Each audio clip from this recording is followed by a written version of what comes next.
Good morning from Kansas City. Welcome to SportsBeat Live, our weekly conversation about the Chiefs with the folks in the media who know them best. Of course, I'm talking about Herbie Teope, Sam Mellinger, Vahe Gregorian, and Sam McDowell. And this show runs on your questions and comments. Bring them. Let's talk about what you want to talk about. I hope everybody had a good Halloween, especially the Sams who are with the young ones in the house, and I hope Herbie got his fill of candy corn this year. You know, we didn't go there, Herbie, pre-Halloween, but I just wanted to let everybody know and remind them that your favorite candy corn is favorite Halloween candy is the most despicable, maybe stuff that any human being could ever consume. So. Candy corn. You can't go wrong. Oh my God! Dear God! What? Can we be shut down?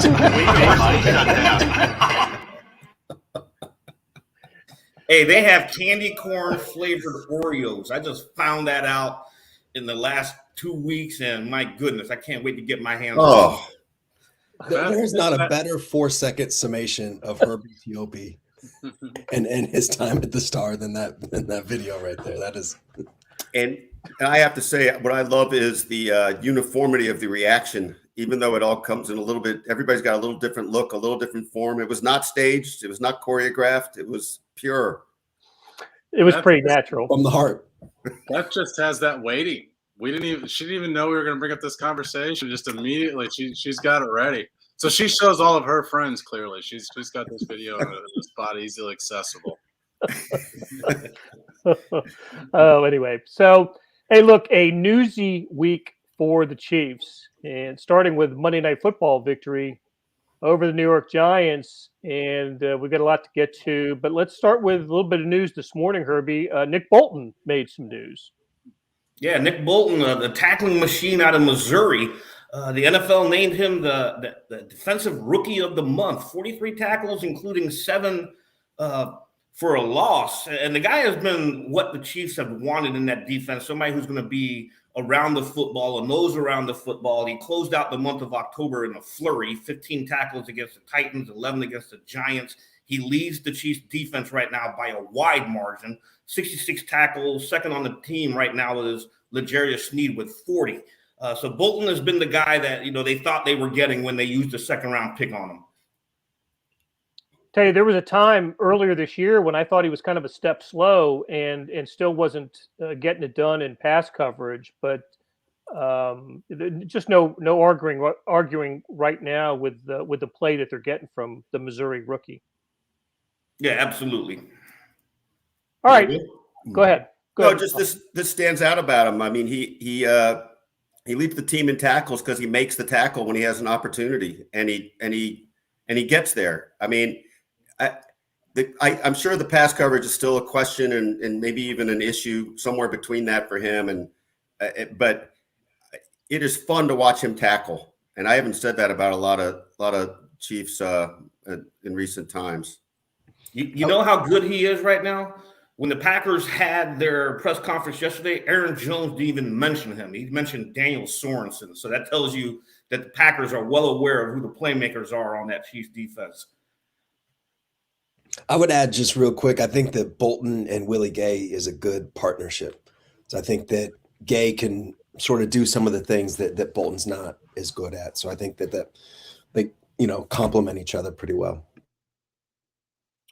Before we continue, Richard checks in from Austria. He's lived there all his life. Originally from Iowa, now in Austria. Mom once told me she'd like to have candy corn again. I got some from a specialty store in Vienna and brought them to her. She tried them and realized she actually didn't like them and must have been nostalgic about it. You got to add hot sauce to it. Okay, Tabasco sauce fixes everything. You just admitted it needs a fix. Oh my gosh! All right. Well, thanks, Richard, for that memory. Hot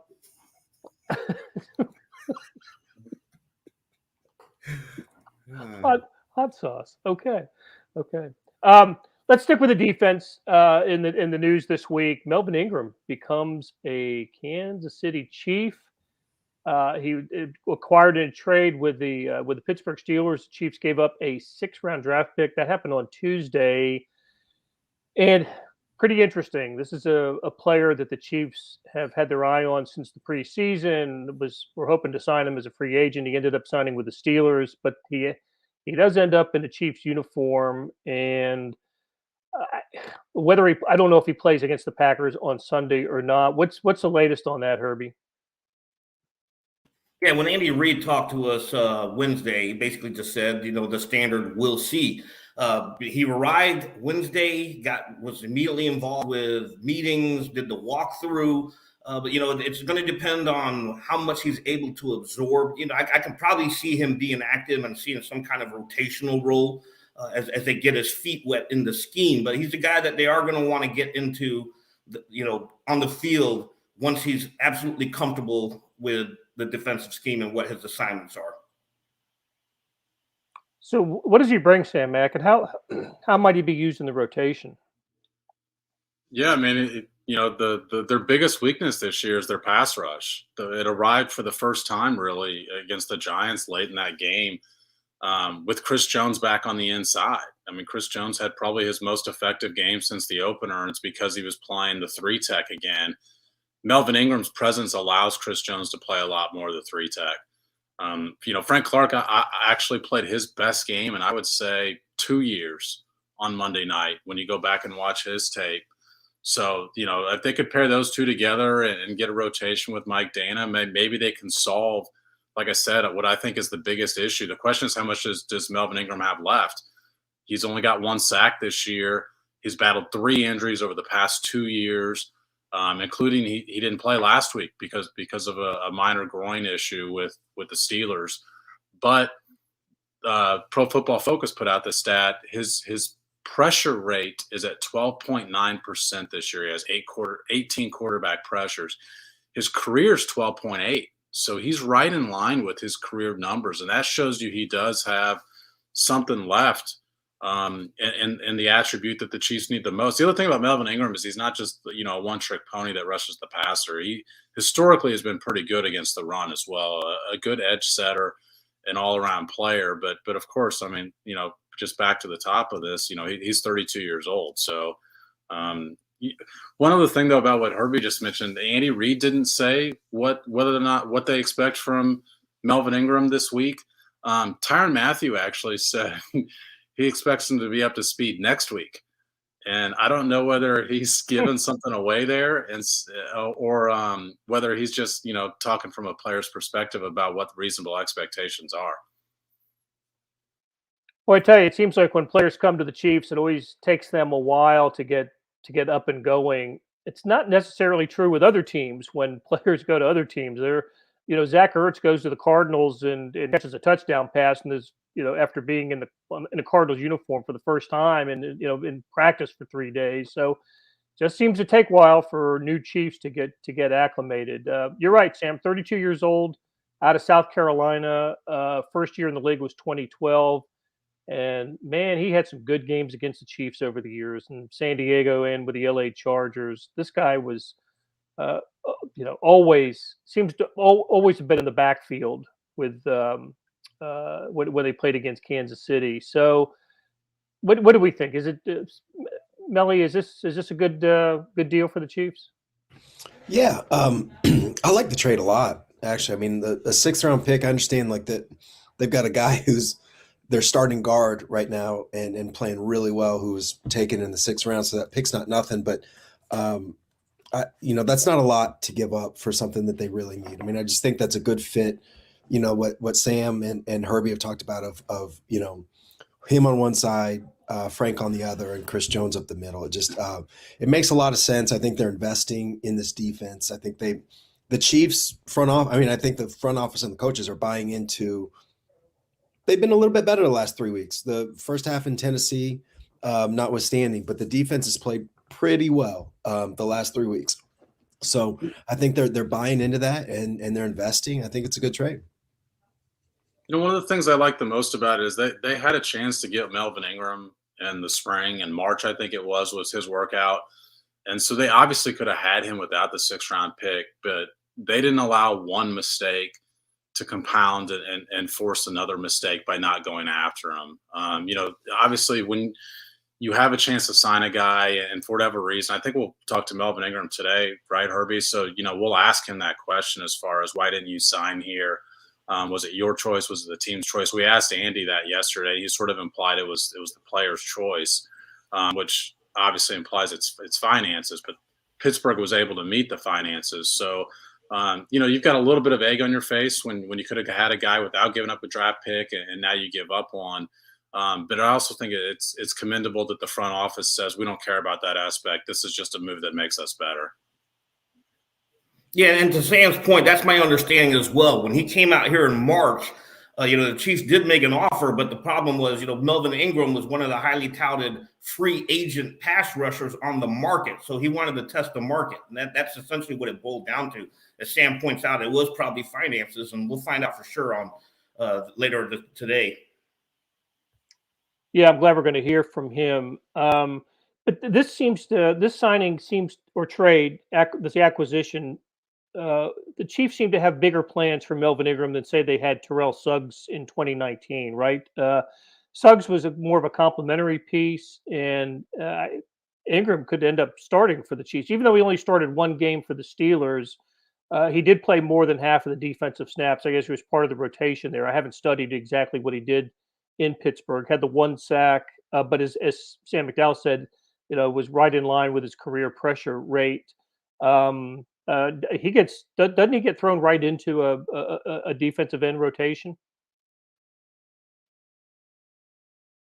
Yeah, I think so, Blair. I mean, Pittsburgh's got TJ Watt. So, TJ Watt's going to get up a lot of snaps on one defensive end. The Chiefs don't have a guy like that. So there's more snaps to be had for a rotation. The Chiefs are also, Brendan Daly, the defensive line coach, that's one of his attributes is he rotates even his best players out of the game pretty frequently. I mean, he likes to keep his defensive line fresh. So they use all the bodies. And so I think the type of snaps you're seeing Alex Okafor get are probably what you're going to see Melvin Ingram get. And Alex Okafor has been getting a lot of snaps. I think the other reason why Matthew might have said, when he kind of hinted that, it'll probably take him another week, you got to remember, we're talking about a player here who has played predominantly in the 3-4 base his entire career. That's what they did in LA with the Chargers, and that's what they play in Pittsburgh. So, he's going to have to acclimate to the 4-3 base. Of course, when we say base, that's only like maybe the first 2 or 3 plays of a game, because so many personnel packages, you're going to see a lot of 3-4. So he's going to have to acclimate to what the Chiefs want to do. So Cody asks, Bolton and Gay, the new Johnson and Houston, referring to Derek Johnson and Justin Houston. In terms of having an impact on the defense in their prime, Derek Johnson and Justin Houston were, they're gonna be in the Ring of Honor someday, or the Chiefs Hall of Fame. We'll see about Bolton and Gay, but they certainly have played well, and the Chiefs are getting from them what they had hoped when they drafted both of those players in the second round in the previous 2 years. Okay, hey, so let's kind of stick with a defensive theme before we talk about the Packers and Aaron Rodgers. Has anybody's feelings changed about the Chiefs in their performance on Monday night? I know that when we chatted right after the game, we were reacting to what we had just seen, and it was a little bit, underwhelming to say the least. They get by. They have 2 second-half field goals to get by a team with one of the worst records in the NFL at home. But I think, Melly, I've heard you mention it here. The defense did play well in that game, and maybe there's something to build on from a game. Listen, if they had lost, we would be having an entirely different conversation then and now for sure, and we'd be spinning it much more toward 2022 than we are now. So have your feelings softened a little bit about how that game played out?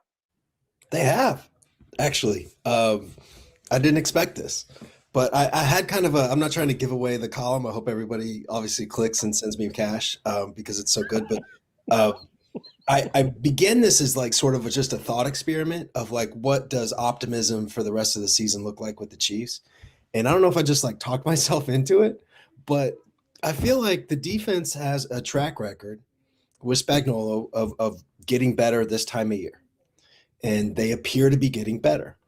And on offense, I know I'm oversimplifying, but on offense, the quarterback just has to play well. The quarterback has to have some discipline and some patience and be okay getting 8 yards, instead of trying to get 80 on a specific snap. And if that's the concern, if a lot of what ails the Chiefs is the defense, obviously, but it is getting better, and the quarterback, I don't know. That seems pretty fixable, Like I'm going to go ahead and get out on a limb and trust Patrick Mahomes that he'll be a good player. Now, look, like if Jordan Love goes to 350 and 4 touchdowns on Sunday, all bets are off, And if Mahomes does another one of these like on first down, like YOLO throws downfield, then all bets are off. The number 1 seed is not going to happen. But if you look at the schedule, I mean, there's a way that they can get in, and even if it's as the 5, 6, 7 seed, if they get in the playoffs, they're going to be a problem for somebody. And if I had to bet, who knows? But if I had to bet, I think that's where this thing is headed. Well, hey, you're always the big pessimist here. You're just kidding. What do you think, bud? It's funny Sam said thought experiment, because I've been my thought experiment has been about how luck says a lot more about stuff than we really think of sometimes. And they've been playing bad football with bad luck, and sometimes it's hard to tell where one begins and the other ends. But I keep thinking about, it's 4 or 5, depending on how you interpret it. Half of Patrick Mahomes' interceptions went off of a Chief. I keep thinking about L'Jarius Sneed falling down when there's a pick 6 to be had. I keep thinking about how they've had luck that went their way in the past, whether it was, a poorly considered fake punt call by the Houston Texans in the playoffs, or you name it. But it makes me realize that if they just, this is to me a hinge that this can all still hang on for them.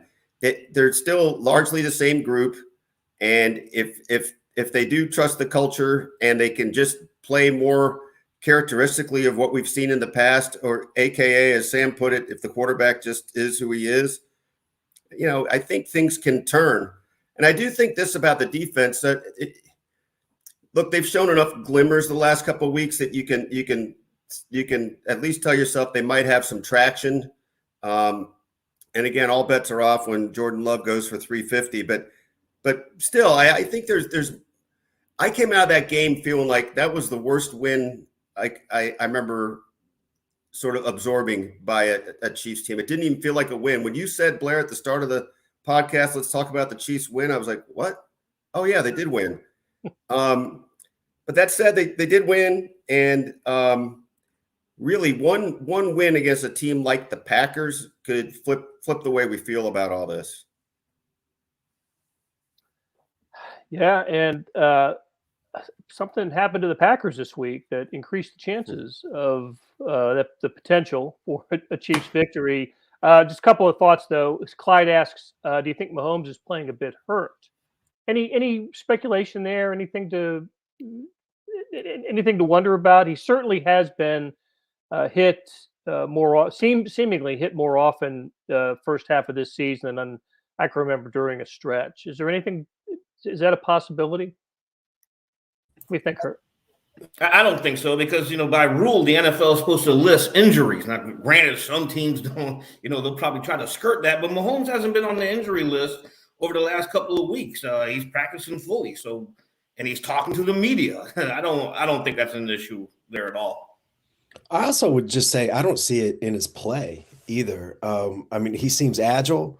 Now we can talk about like maybe he's making the wrong moves out of the pocket, right? But just physically, the way he moves, he seems good. He didn't have momentum in his body, and he flicked that one 60-some yards downfield to Tyreek, the incomplete pass on Monday night. There was an absolute missile that he threw in Nashville 2 weeks ago that showed a lot of velocity. He seems physically fine, just his play, but that's as Vahe likes to joke, that's my Twitter medical degree coming out. You know what? I'll tell you this. There's a lot of velocity on that interception that he was trying to throw to Josh Gordon. Just kind of sailed a little. I think this stems from Blair. There was a play where he rolls out of the pocket, and as he's coming to the sideline, he sort of jumps a little bit. It looks like he's favoring one of his legs. And so, especially since he had that offseason toe surgery, I think there was just some speculation that it perhaps deals with that. Patrick Mahomes was asked yesterday if he feels any effects at all from that surgery, and he said no, that he feels completely healthy. So I just assume that's where that question's coming from, and it was asked yesterday. By the way, quick question about the injury report. You guys remind me, didn't Tyron say after, was it the Washington game, that he had a broken finger or something worse? That's never shown up on an injury report. It just showed up in Tyron's statement. It showed up the following week. Oh, it did? Yeah. Not bad. Yeah. It didn't show up when he had it, and it sounded like he had Well, he did it during the game. So okay. Yeah, not only that, he came out in practice wearing a heavy brace on his right thumb. So, yeah, and then he showed up on the injury report with it. As Emily Latella would say, never mind. And only you and I would remember who Emily Latella was. David reminds us that Daniel Jones had a perfect passer rating throwing Sorensen's way and somehow saw his snaps increase. That is my worry. Yeah, look, Daniel Sorensen, they just had a bit, had a Daniel Sorensen game. I will say this on the long early pass, the first good thing that happened to the Giants offense on Monday night, Daniel Jones had no pressure on that throw. I mean, if I think the Chiefs had been able to get a little bit of pressure on Daniel Jones, then we wouldn't have seen Daniel Sorensen getting burned on that what turned out to be a 50-yard completion. That would have been pass interference if I forgot who caught it if it hadn't been caught. So, but you're right. It's there's no hiding it. Daniel Sorensen's just having a tough year, and I've heard Sam, I've heard everybody mention it. This is it's kind of not Daniel Sorensen's fault he's playing as much as he is. The Chiefs don't have options there. So he's not a guy that should get the snaps he was getting in the first half of the season. And he's getting less, but still, look, he's a terrific special teams player, and that's where he should be. So, yeah, Blair, there was like a tweet sent at me and a few reporters that got a ton of likes about, hey, you guys need to ask Steve Spagnuolo why he's playing Daniel Sorensen. And like, we have asked that question 1,000 times as far as what are you getting out of Daniel Sorensen? So I guess I just want to say, just because you don't like the answer doesn't mean the question hasn't been asked. And I realize I'm sort of replying to one person, but the answer has constantly been that, he's a guy that knows the system, knows where he's supposed to be. He can play multiple spots, kind of that hybrid linebacker, defensive back spot. The problem is he's proven this year that I think he's already a guy who wasn't fast and he's lost a step. And so even if he knows where he's supposed to be, he's sort of pointing to it 5 or 6 yards away because he's just not fast enough to get there. But not only is playing him indicative of what you said, Blair, the other options on the depth chart, but he was isolated one-on-one 45 yards down the field. And there should never be a play that's called that isolates Daniel Sorensen from the Chiefs' perspective, where he's one-on-one deep with a wide receiver like that. And that goes to my point earlier. You guys missed a joke, but like the Packers yesterday were asked about the Chiefs' defense, and their running back said we caught the joke. They got a great defense, and as he's going through the list of players, he doesn't mention Chris Jones, he doesn't mention Matthew, he mentions Sorensen. So if we're noticing all these errors, other teams are starting to notice it as well. Oh, they're not starting. I mean, they're well into they're well into that scouting report. Sorensen and every other Chiefs defender will not have to deal with Aaron Rodgers on Sunday. What a bombshell yesterday to hear about that. I'll share a couple thoughts, and I want to get your guys' opinion. The first is, what's it going to take for Patrick Mahomes to square up against Aaron Rodgers? It didn't happen in 2019 because of Mahomes' knee injury. It was the dislocated kneecap that he suffered a week earlier at Denver, and the Packers were the first game after that. And of course, Matt Moore was the quarterback, and she's played well in that game but lost. Aaron Rodgers was spectacular that night. Was just fantastic. I think 3 touchdown passes, no picks. He was completing passes, falling backwards. He's just terrific. And then, I remember Sam and Vahe. I remember you were there a rainy night on Monday in Green Bay a few years ago. Aaron Rodgers beat Alex Smith, and correct me if I'm wrong. Maybe the only loss that Aaron Rodgers has to the Chiefs came in the game in 2011 that basically it was Kyle Orton was the Chiefs quarterback, and Romeo Crennel was the interim coach, and the Chiefs somehow beat the undefeated Packers. Yeah, they were 14-0 or 13-0, something. They broke the Packers. I think that was the year after the Packers had won the Super Bowl. Yeah. They're going to win the next 100 Super Bowls with this team because it was all young guys. That whole roster was like 23 to 27 years old, and they Chiefs broke them, man. They haven't been the same since.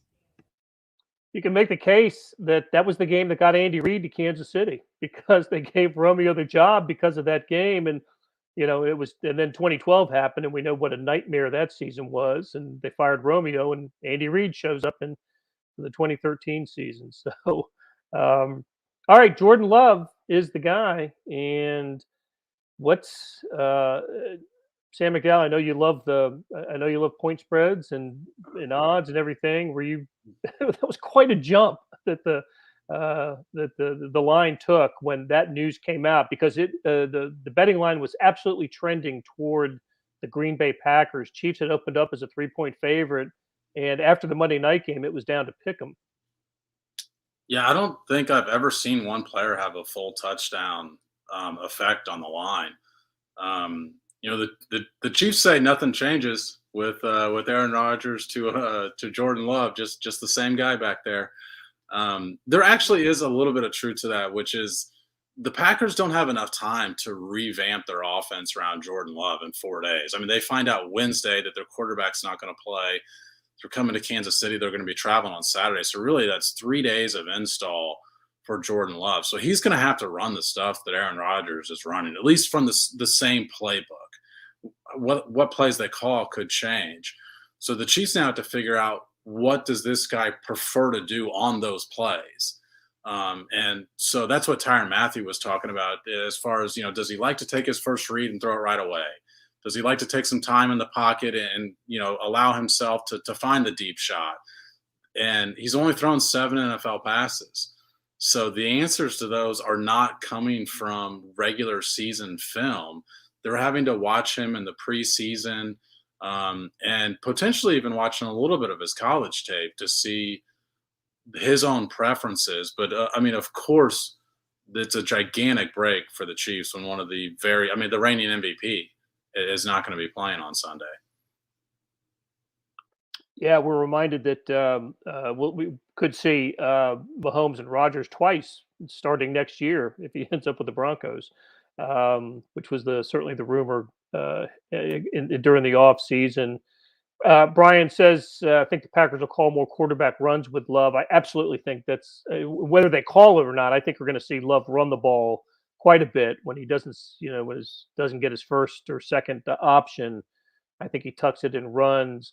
And of course, the Packers have a good running game with Aaron Jones. I just think we're not going to see Jordan Love fling it 30 times on Sunday, and it will try to shorten the game, and keep Patrick Mahomes and the Chiefs off the field. I will say, Blair, Jordan Love was not a big runner in college. Right. In fact, his last year, I don't even think he ran for a single touchdown. I think he had like a couple hundred yards. I think, didn't he come out after his junior year? So I'm blanking on whether that was his junior or senior year. But I think he only had like 200 yards and 0 touchdowns. So he is more of a guy that prefers to stay in the pocket. Now, one of the reasons the Packers liked him is he showed an ability to make some of that off-script, off-platform stuff. So, I guess I would say he's more of a guy that does his running behind the line of scrimmage as opposed to a guy that should beat you with getting 50, 60 yards. However, he's playing against a Chiefs defense that certainly is susceptible to giving up some yards to the quarterback. Yeah, I mean, there's no question they caught one of the biggest breaks that any NFL team will catch this season. But Packers still have Devontae Adams. They still have Tunyon. Tight ends are a problem for this defense. Aaron Jones is ridiculous. And they also use him out of the backfield in the pass game. So, look, I mean, it's a huge break, but, the Packers still have a path. Yeah, I'd say they have a path. I think we've come to not trust the Chiefs over here at any time this season, really. You can't trust them. When they play as well as they did offensively in Philadelphia or have a second half as they did in Washington, you think, okay, those are the familiar Chiefs, but they're just has not been enough of that for this team. And Blair, that's why I'm pessimistic about this team. And I know the defense has shown some strides, but 2 of the last 3 games where they showed those defensive strides were against the hapless Washington football team and the Giants team that didn't have Saquon Barkley or Kenny Golladay. So, they caught a break Monday night against a shorthanded Giants team, and they almost lost that game. The Giants could have won that game. Now, Jordan Love is obviously a quarterback, so that's a different animal, but the Packers are still, like Melanie pointed out, they're still loaded. And they're the hottest team in football, right? After that opening game loss to the Saints, they've won 7 in a row, beat the Cardinals after, the last undefeated team in the NFL. And David asked about Adams on the protocol list. I think the Packers are going to find out today and are expecting Devontae Adams to be off the list and be ready to go on Sunday. So, hey, I'm going to wrap it up, but before we do, hey, Vahe, I wanted to ask that the Melvin Ingram move wasn't the only one the Chiefs made this week. They traded Laurent Duvernay-Tardif to the New York Jets and got back a tight end. I have to write his name down because I can't. Daniel Brown. Mostly a special teams guy, reserve tight end, but the Chiefs bid farewell to a player who meant a lot to this organization, both on and off the field. As we think about Laurent Duvernay-Tardif, we think about him for what he did off the field. I forgot about Daniel Brown writing the Da Vinci Code before turning into an NFL player. No, seriously though, really, and I think we can all probably remember this, the moment John Dorsey was telling us about a very interesting fella in Laurent Duvernay-Tardif, and he is maybe the most interesting man in the world.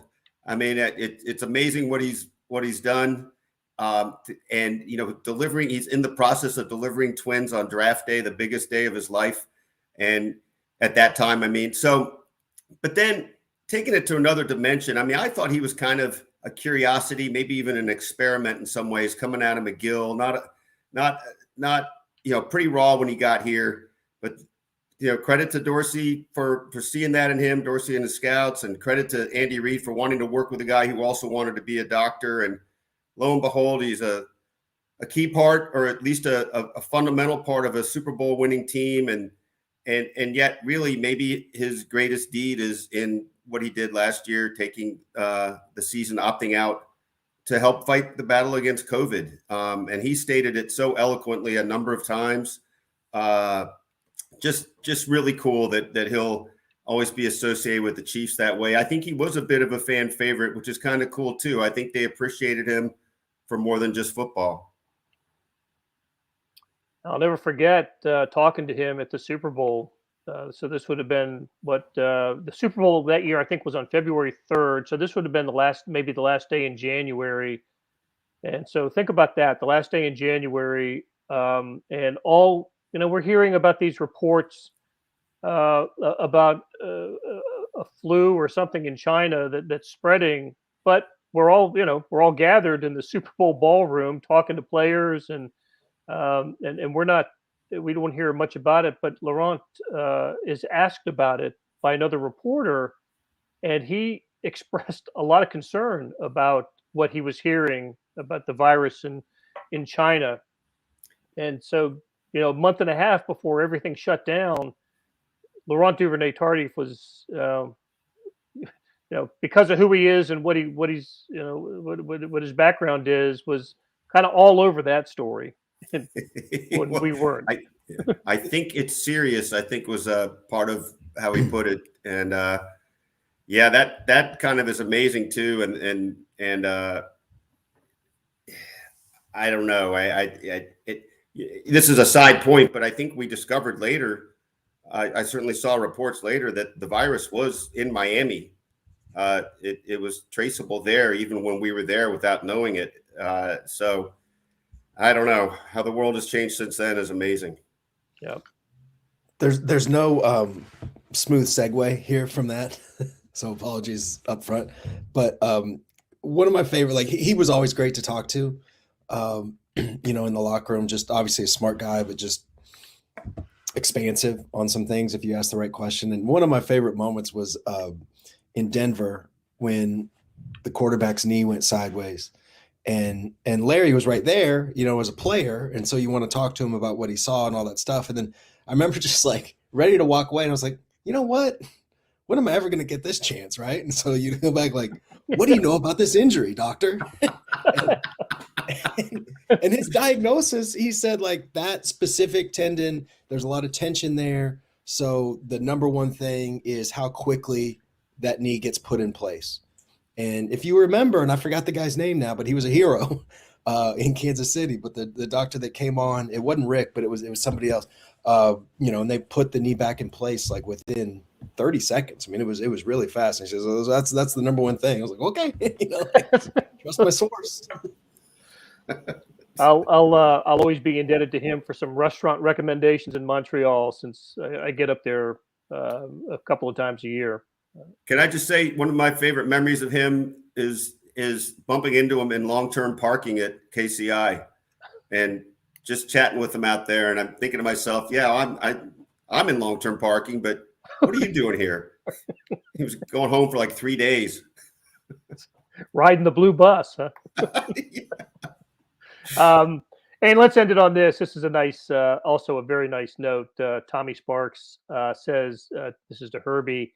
Love the tribute to Therese. That was Herbie took a picture of the plaque that was new up at in the Chiefs press box and tweeted it out. So if you haven't seen it, go to Herbie's Twitter account and go back a few days and look at the tribute that the Chiefs issued for Therese Paylor, our former colleague and friend that Herbie made sure everybody got to see. His father actually called me the other day, and he mentioned that was his birthday. So Monday was Therese's father's birthday, and he mentioned that that was the best birthday present he had ever seen. So kudos to the Chiefs for doing that. Excellent. All right. Hey, great catching up with you guys. Herbie, Sam, Vahe, and Sam, and of course to Beth Welsh, our producer. Love talking to you. And Herbie, please correct me if I'm wrong, but we're moving back to Friday next week. Chiefs testing is on Thursday, so we go back to Friday. I blew it after the game on Monday night, so early Tuesday morning. So join us again after the game on probably around 8:30 or so on Sunday, and then we move back to our usual Friday mornings at 9:30. So until then, we'll talk to you later. Thank you.